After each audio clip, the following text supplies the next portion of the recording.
Bonjour tout le monde et bienvenue sur ce deuxième Ben's Travel Panel. D'abord, j'aimerais commencer avec vous remercier parce que la semaine passée, on n'avait pas moins de 5000 spectateurs. Et comme vous le voyez vous-même aussi, depuis la semaine dernière, nous prenons de l'ampleur en Europe. Plusieurs pays annoncent progressivement la réouverture des frontières. Allons-nous voyager dans le pays voisin en voiture, en autocar, en train, ou est-ce que le gros des consommateurs part pour des vacances en avion même? Bienvenue, bien sûr, vous devez vous rendre à destination et le transport en voyage est d'une importance capitale pour relancer le tourisme. Alors voici le sujet de ce Ben's Travel Channel aujourd'hui. Ben's Travel Panel, bien sûr, c'est le transport. Et comme je viens de mentionner, en Belgique, il y a beaucoup de lobbying en coulisses pour défendre les intérêts du secteur du voyage. En ce qui concerne le transport, nous entendons beaucoup parler du secteur de l'aviation, mais des compagnies de l'autocar et du concept de train. Il est écrit beaucoup moins. Où semble-t-il? Bart, bonjour. Je viens parler avec vous. Vous êtes le Head of B2B Sales de la SNCB International. Bienvenue aussi Olivier Dujardin de Dujardin et Partners et bienvenue également à Kim Taylor de la Fédération des autocars en Belgique. Bonjour Ben. D'abord, une première question pour vous. Est-ce qu'elle est correcte, cette perception? Tout à fait, tout à fait. Ce n'est pas uniquement une perception, c'est tout à fait logique aussi, je crois. L'impact de l'industrie de l'aviation, pas uniquement sur notre industrie de voyage, mais sur notre économie en général, est juste beaucoup plus significatif que le transport terrestre, que ce soit voiture, train ou autocar. Mais si on regarde un peu le plan international, là, le train revient vraiment en avant-plan de nouveau. Pas mal d'études sont sorties sur des scénarios post-corona. Et là, le fil rouge est quand même qu'on peut s'attendre à un shift encore plus élevé qu'avant la crise, parce que ces mouvements verts étaient déjà en route, étaient déjà ongoing. Mais la plupart des études prévoit quand même un shift de air vers rail. Personnellement, je crois que ça va être plutôt une histoire d'une combinaison de air et train, comme on les connaît aujourd'hui déjà, dans des concepts air-rail. Je pense par exemple à Francfort, où il y a encore pas mal de potentiel pour nous. Mais voilà, c'est vrai que dans la presse nationale, ça a été beaucoup aviation les derniers temps. Oui. Donc, nous, on a gardé notre offre. On a toujours gardé notre offre sur nos principales destinations avec des plans de transport un peu plus limités. D'accord, merci Bart. Kim, pour vous, est-ce que vous l'avez vécu comme ça aussi? Qu'il y a beaucoup plus d'intérêt en aviation? Oui, juste pour clarifier cela un tout petit peu, je ne sais pas si vous l'avez vu, mais donc il y a 2 semaines, on a fait une marche virtuelle sur Bruxelles. Donc il y a 6200 autocars qui sont à l'arrêt aujourd'hui. C'est énorme, on parle de 340 entreprises, on parle de 10 000 personnes qui sont en chômage temporaire. Et justement, pour pouvoir voir ça d'un clin d'œil, il y a une vidéo qui est aussi sur notre site web qui montre tous les véhicules à l'arrêt parce que l'aviation, ils ont un avantage, on voit tout de suite tous les avions qui sont là. On a maintenant fait la même chose avec la vidéo parce que sont toutes des PME, sont difficiles à voir en un clin d'œil avec la vidéo, avec notre marche virtuelle. C'est une première. On a voulu faire la même chose. Génial, ok, ça va. On a reçu aussi qu'un acteur majeur au Royaume-Uni a fait faillite. C'est le Specialist Leisure Group avec 2500 employés. Est-ce que vous croyez que les membres de la FBA reçoivent-ils un soutien approprié? Il faut savoir, Ben, que pour l'instant, malheureusement, non. Il y a quelques semaines, on a demandé aux différents gouvernements de prévoir un fonds de soutien spécifique pour notre secteur autocar, car le secteur, c'est un secteur à forte intensité de capital. Il faut savoir que chaque autocar coûte entre 250 000 euros et 500 000 euros. Donc, c'est déjà une entreprise en soi. Donc, il y a des énormes mensualités à payer, d'où l'intérêt de prévoir un fonds spécifique pour notre secteur. Et on a fait le calcul pour pour déjà pouvoir récupérer une partie des frais fixes, on compte sur les différents gouvernements pour prévoir pour nous un fonds à hauteur de 120 millions d'euros pour tous les 6200 autocars à l'arrêt, et ce jusqu'au 1er septembre donc de cette année-ci. Donc, c'est une somme pour les 6 mois où tous les véhicules sont déjà à l'arrêt, malheureusement. Est-ce que vous êtes optimiste pour le déroulement de ces conversations? Il faut rester optimiste. On est très content d'avoir le dialogue et on espère pouvoir le maintenir pour aboutir, absolument. OK. On a beaucoup écrit sur les mesures pour l'économie au cours des dernières semaines. En ce qui concerne le tourisme, principalement, bien sûr, le concept commun d'un bon Corona. Le bon ou le Corona voucher s'applique uniquement pour les voyages à forfait régulier. Est-ce que c'est une mauvaise position selon vous? Olivier. Le Corona voucher, comme on l'appelle, a évidemment ses mérites, a créé pas mal de discussions aussi, mais a quand même ses mérites parce qu'elle a donné de l'oxygène aux entreprises. Et d'ailleurs, nous sommes aujourd'hui en train de réfléchir à des moyens de convaincre le gouvernement de prolonger la mesure, puisque le secteur en a réellement besoin. Bon, effectivement, le bon à valoir ne vaut que dans le cadre de voyages à forfait et ne peut être délivré que par l'organisateur. Donc, pas le revendeur, puisque ces bons à valoir ne sont couverts que dans le cadre d'un voyage à forfait. Bon, effectivement, ce bon à valoir crée des problèmes puisqu'il ne vaut qu'entre le consommateur et l'organisateur. Mais la relation B2B, c'est-à-dire comment est-ce qu'on règle les flux financiers, les arrangements entre revendeurs et organisateurs, oui, cette matière n'est pas couverte par l'arrêté ministériel qui a été adopté par le ministre et ça a donné lieu, je pense que les choses se calment un peu, mais que ça a donné lieu quand même à beaucoup de débats. En tout cas, la conclusion est que le bon à valoir a eu ses mérites, a clairement joué un rôle important pour donner de l'oxygène aux entreprises et doit, je pense, être maintenu encore pendant une période, je pense, de 3 mois. D'accord. Est-ce que ces bons Corona sont cumulatifs? Est-ce qu'on peut les cumuler? Avec l'aérien, vous voulez dire? Oui. Non, c'est une question qui revient souvent, effectivement. C'est l'organisateur qui doit émettre le bon pour la totalité de ce que le client, le voyageur, a payé.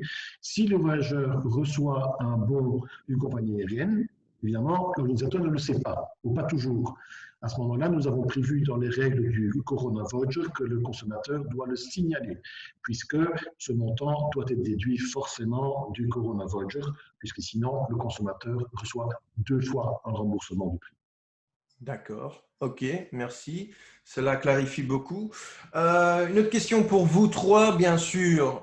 L'expérience de voyager, comment va-t-elle changer en termes de sécurité, en termes de traversée des différents pays? Bart, je m'adresse à vous. Dans la plupart de nos trains, c'est bien sûr le focus sur le social distancing et porter la masque. Ça, c'est vraiment un fil rouge.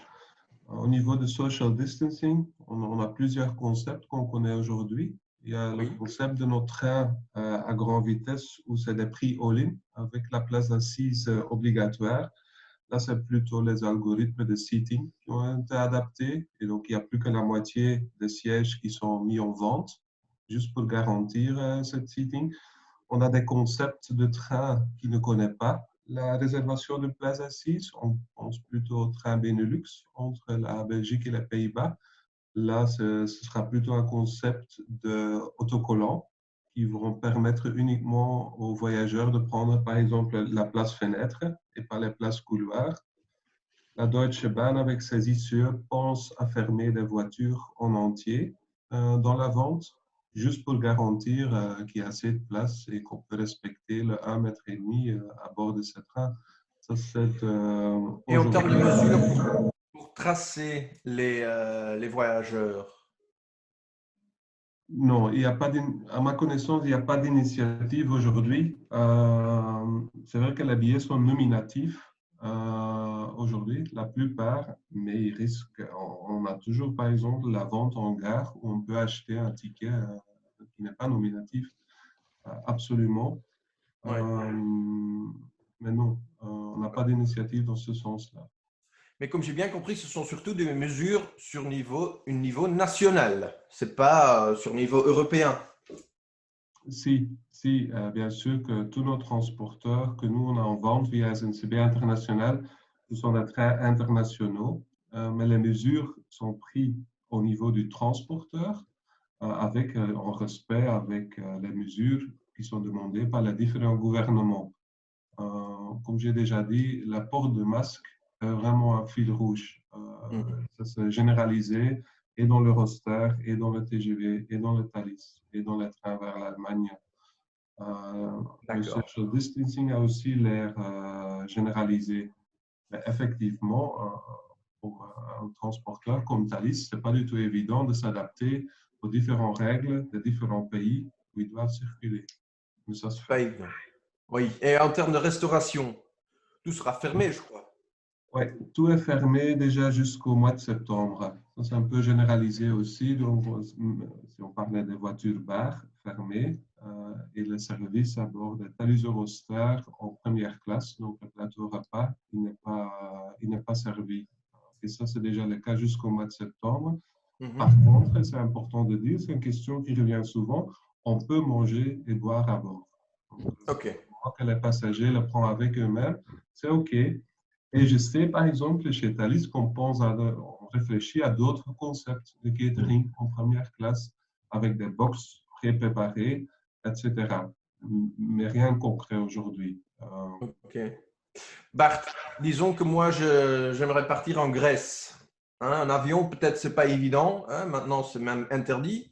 Mais disons que je veux prendre un train, c'est plus écologique, peut-être qu'il y a moins de risques. Est-ce que c'est une bonne idée selon toi? Ça dépend si le voyage même vers la Grèce est ton but de voyage, ben fais-le. Je te le conseille. Avec un pass Interrail, ça va être génial. Mais si le but de ton voyage, ce sont les îles grecques ou une vacance culturelle ou à la plage en Grèce, je ne peux pas te conseiller le train. Il faut rester raisonnable. On a des trains sur Marseille, centre-ville en 5 heures, parfait. C'est vrai qu'il y a une renaissance de trains de nuit en Europe, mais il n'y a pas de train de nuit aujourd'hui jusqu'à la Grèce. Mais si le voyage même, c'est le but de votre escapade, bien sûr, et on a des concepts pour ça. Mais aller d'ici aujourd'hui dire, bah oui, on train en Grèce pour passer un séjour là-bas, non, ça je ne peux pas vous conseiller. Ok, merci. Olivier, je viens vers vous. En termes d'aviation, les mesures qu'ils ont prises pour les aéroports et tout ça, est-ce qu'on a des détails là-dessus? Parce qu'on ne sait pas encore vraiment aussi. Vous avez vu dans la presse que les compagnies aériennes commencent à reprendre leur vol progressivement. Je pense que toutes les compagnies aériennes au monde sont en train de développer des protocoles de sécurité. Une information importante que je voudrais partager avec le public, c'est qu'il y a 2-3 jours, l'Agence de sécurité aérienne a sorti toute une série de recommandations. Ce sont des recommandations, mais que les États devront suivre et de manière coordonnée en Europe. Donc, c'est bien au niveau européen. On ne peut pas rentrer dans les détails, mais évidemment, l'aérien offre des challenges ou demande des challenges logistiques un peu différents, c'est-à-dire c'est point-to-point, c'est l'aéroport de départ jusqu'à l'aéroport d'arrivée. Donc, c'est tout le voyage, en fait, qui sera soumis à des mesures de sécurité, de testing, évidemment, comme Marc disait, les masques, mais aussi, plus pratiquement, comment est-ce qu'un vol va se présenter. Il y a le social distancing qui est imposé, comme on le fait dans les vols. Chaque compagnie réfléchit un peu à sa façon. Mais vous avez parlé des catering. Le catering, par exemple, sera limité selon les recommandations. Pas de duty-free, pas de vols. Boissons. Le moindre contact. S'il vous plaît, pas de contact, des choses comme ça, la nourriture préemballée. Donc, ces mesures vont vivement loin. Mais je sais que chaque compagnie est en train de développer ses propres mesures. J'ai vu une compagnie, je pense au Moyen-Orient, qui mettait tout son crew dans une espèce de sac en plastique, dans un pack tout blanc, et qui se balade comme ça dans les avions. C'est un peu impressionnant. Donc, évidemment, ces recommandations sont européennes, mais sont suivies aussi au niveau global. l'ICAO. Donc, il y a des démarches qui sont en train d'être faites aujourd'hui pour essayer de coordonner ça un peu comme ça se faisait à l'époque après les attentats. Quand on a eu les couverts en plastique, on râlait tous avec des couverts en plastique. On s'est habitué. Je pense que les vols seront quand même un peu différents, mais on va probablement s'habituer à ça. Oui. Est-ce que les voyageurs vont retourner selon vous? Parce que, par exemple, les restaurants en Autriche sont refermés parce qu'il n'y avait pas de clientèle. Très difficile à dire, hein, on ne sait pas très bien non plus. Il y a ces vols qui sont ouverts. J'ai entendu parler de certains vols qui sont tout de suite fully booked, ce qui est un bon signe. J'ai été voir moi-même les prix. Hein, j'ai constaté qu'il y avait des prix sur Genève à 50-60 euros, ce qui me paraît très peu post-corona. On ne savait pas très bien où les prix allaient aller. Donc, il y a beaucoup de paramètres pour savoir si oui ou non les vols vont reprendre. Mais je pense que les gens veulent quand même réellement voyager. Il y a le leisure d'une part, les gens aspirent à partir en vacances cet été. Le business, à mon avis, ce sera un peu plus compliqué parce qu'ils ont tous découvert les Zoom et les Webex et autres. On ne sait pas très bien comment ça va évoluer, mais je suis assez positif quand même. Ok, super. En termes de bus, Kim, je viens vers vous. Comment est-ce que vous allez garantir ce voyage? Peut-être qu'il faudra avoir des corridors. Disons que je veux voyager en Espagne. Je ne suis pas sûr si la France, elle va me laisser passer, par exemple. Oui, alors le transport international de passagers, pour l'instant, s'il n'est pas essentiel, il est défendu, hein. S'il est essentiel, là, il faut respecter la règle de 1,5 mètre, donc la distanciation sociale. Pour tout ce qui est corridor, nous sommes aussi en attente, mais nous faisons confiance aux différents États membres, nos pays voisins, pour qu'il y ait une certaine cohérence, une certaine logique, pour que les touristes puissent naturellement arriver à destination, donc chez eux. Donc, je suppose qu'il y aura là aussi un alignement de politique entre les différents pays voisins. Oui. D'accord, d'accord. Et pour les bus, une question de rentabilité aussi. Ça, vous avez posé la même question sans doute. Oui, tout à fait. Merci Ben de la poser parce que c'est important de dire il y a tout juste quelques jours qu'on a reçu la décision du Centre national de sécurité où ils ont donc dit qu'on pourra faire la relance de notre secteur autocar avec un maximum de capacité allant jusqu'à 50%. Hein, de l'autocar. Donc, concrètement, ça veut dire un autocar de 50 personnes. On peut mettre maximum 25 personnes dedans. Hein. Donc, ça, c'est une nouvelle donnée pour notre secteur. C'est déjà bien parce que ça veut dire qu'on a déjà une clarté. Au moins, c'est déjà ça. Mais ceci dit, il faut que chaque entreprise fasse l'exercice parce que chaque PME, parce qu'on a donc 340 PME, 340 sociétés autocars en Belgique, chaque société doit faire son exercice vu sa situation financière et sa structure financière, si oui ou non, ils vont faire la relance dans ces conditions-là. Donc ça, c'est quand même une importante critique à faire par rapport à la rentabilité. Donc là, c'est chaque entreprise qui doit décider. Quand on parle de catering, nous, on ne le ferait plutôt pas. On utiliserait plutôt des haltes, hein, le long des routes pour pouvoir faire cela. Même chose pour tout ce qui est sanitaire. Nous fermerons plutôt donc, les toilettes à bord de l'autocar, même chose, et nous ferons des haltes supplémentaires aussi pour régler cela. Chaque personne pourrait avoir donc une place spécifique dans l'autocar et on mettra certainement l'accent, c'est très important, pour tout ce qui est ventilation. Donc, avoir un maximum d'air frais qui entre dans l'autocar, à la fois quand l'autocar est à l'arrêt et aussi quand il roule. Ça sera vraiment un de nos focus principaux. Ouais, super, super. Il est sûr qu'avec ces mesures, 50%, qu'il y a certaines entreprises qui vont dire « c'est pas la peine, on ne va pas recommencer nos activités ». Oui, donc là, c'est chaque entreprise qui doit décider cela en fonction de sa structure financière. Hein, par exemple, il y a des sociétés d'autocars où il y a seulement un autocar, mais il y en a d'autres où il y en a 40. Donc, la structure est tout à fait différente et chacun doit décider cela en fonction de sa situation personnelle. Oui, tout à fait. Ok, parfait. Est-ce que vous ne croyez pas que cette crise, c'est une opportunité pour les voyages en bus? C'est absolument une opportunité parce que quand on prend que la première caractéristique de notre secteur, c'est que nous faisons un service de porte-à-porte, donc door-to-door. Concrètement, ça veut dire, hein, vous voulez aller à la mer, on vient vous chercher quasiment à la maison, dans la commune où vous habitez, et on va vous déposer presque à la digue. Donc, vous avez quasiment pas de contact avec d'autres personnes qui ne font pas partie du groupe, hein, de voyage. Donc, ça, c'est un élément qui peut plaire à beaucoup de personnes pour finalement prendre le car. Un autre élément, c'est que nous connaissons nos passagers. Hein. Nous connaissons nos groupes, nous avons la liste des passagers, donc nous pouvons jouer avec cela. On peut mettre les personnes qui font partie d'une même boule sociale ensemble autocar. Hein. c'est important aussi pour pouvoir rassurer les personnes. Autre élément, si jamais il y aurait une contamination, nous aussi, on peut faire un reporting très rapidement par rapport aux autorités. Ok, parfait. Les gars, qui est-ce qui va payer tout cela? Est-ce que les voyages vont devenir plus chers qu'avant? Est-ce qu'il y aura une hausse de prix? C'est ça que je me demande aussi. Par exemple, mon coiffeur me charge 10 € de plus pour les mesures prises pour Corona pour l'instant. Une question à vous. Est-ce que les billets, est-ce que les tickets vont devenir plus chers? Olivier? Aucune idée. Tout simplement parce que tout dépend, je vous l'ai dit, il y a des paramètres, il y a trop de paramètres, il y a l'offre et la demande. Je n'ai aucune idée.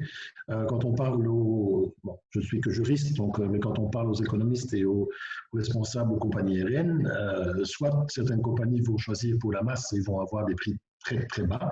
Selon certaines analyses, ce sera le cas. D'autres prédisent que d'abord, on va tenter de vendre des billets plus chers, avec une plus grande valeur ajoutée.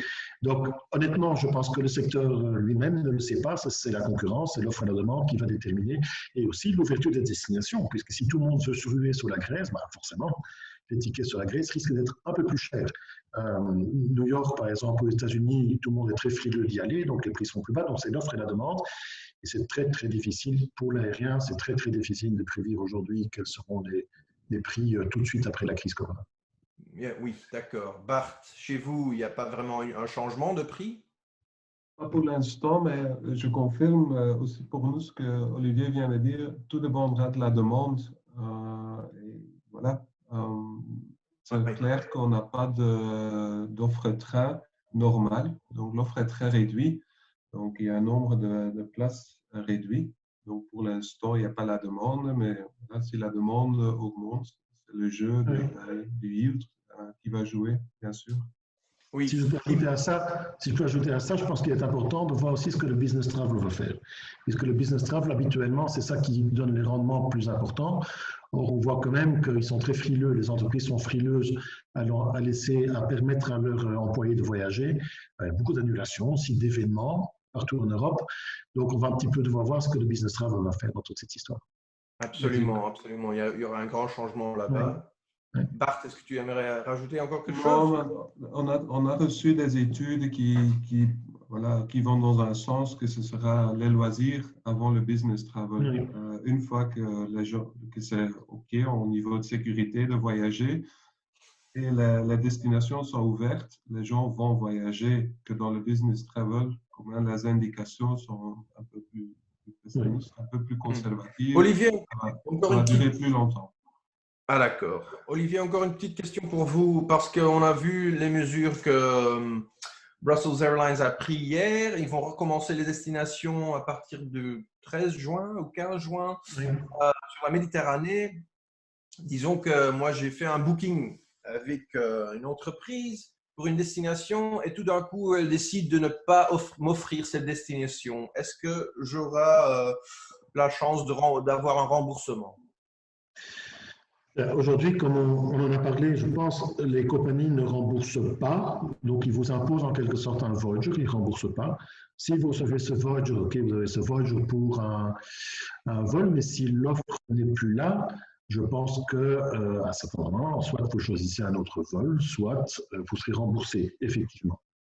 Par contre, si vous avez acheté le même vol dans le cadre d'un voyage à forfait, c'est un peu une autre histoire parce qu'à ce moment-là, vous recevez de l'organisateur un Corona Voucher, comme on l'appelle.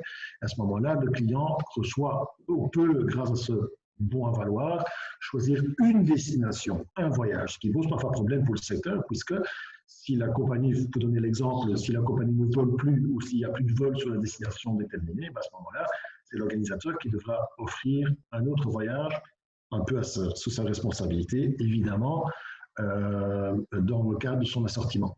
D'accord. Selon vous, c'est quoi le rôle de l'IATA dans cette discussion?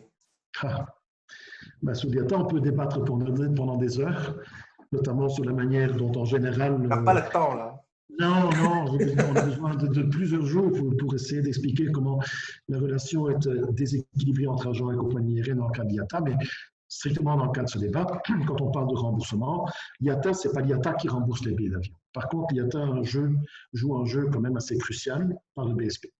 Puisqu'on sait, par exemple, c'est juste un exemple, qu'au moment de la crise Corona, toutes les agences de voyage ont été obligées par le BSP de payer les billets d'avion annulés, non volés. Or, on savait très bien que ces billets devaient être remboursés. Malgré ça, et sous la pression d'être éventuellement pénalisé par un retrait de l'accréditation, le BSP devait être payé. On sait maintenant que les compagnies ne remboursent pas. Donc, l'IATA a un rôle quand même un peu comme complice dans le système du BSP. Mais ce n'est pas l'IATA qui rembourse, évidemment. Ce sont les compagnies, mais ils contribuent quand même au blocage du système. OK. Messieurs, dernière question. Est-ce que vous avez encore quelque chose à rajouter peut-être? Pas vraiment? Si, regardons quand même le futur avec espoir. Je crois que ça, c'est très important. Travaillons la relance du secteur, c'est essentiel aussi.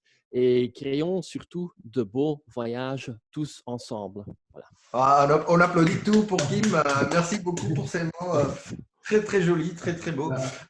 J'ai encore quelques questions pour vous. Veuillez répondre avec oui ou non. Seulement ça, c'est ça qu'il me faut et ça suffira. OK, on va commencer avec Olivier, on continue avec Kim et puis Bart et puis on revient avec moi. Ça va? Allez, c'est parti. Avez-vous déjà réclamé votre argent quelque part, Olivier? Personnellement, non. Kim? Oui, le fonds de soutien. OK, Bart? Non, du tout. Les compagnies aériennes peuvent-elles imposer des coupons, Olivier? En principe, non. Certaines compagnies aériennes remboursent-elles réellement, Olivier? Certaines compagnies commencent à rembourser. Les voyages deviendront-ils généralement moins chers, Kim? Plutôt non. Plutôt non. Est-ce que vous êtes compris comme secteur au niveau politique, Kim? J'espère maintenant que oui, avec la e-manifestation qu'on a fait. Si les clients acceptent le bon de la compagnie aérienne, son bon est-il protégé ou garanti, Olivier? Non. Le train est-il un moyen de transport du futur, Bart? Absolument.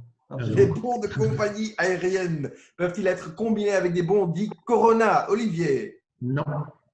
Est-ce que tout sera comme avant, tout le monde? Non. Absolument. Ce sera différent, mais ce sera très bien aussi. Voilà, ça sera différent, mais ça va changer en tout cas. Messieurs, avec ceci, j'aimerais vous remercier d'avoir partagé vos avis avec nous dans ce Ben's Travel Panel, cette deuxième édition. J'espère que c'était tellement intéressant pour vous comme c'était pour moi. Et j'espère bien sûr que vous allez revenir la semaine prochaine, mardi bien sûr, vers 10h45. Merci pour votre temps, merci pour votre avis et on se voit une prochaine fois. Au revoir et à une prochaine.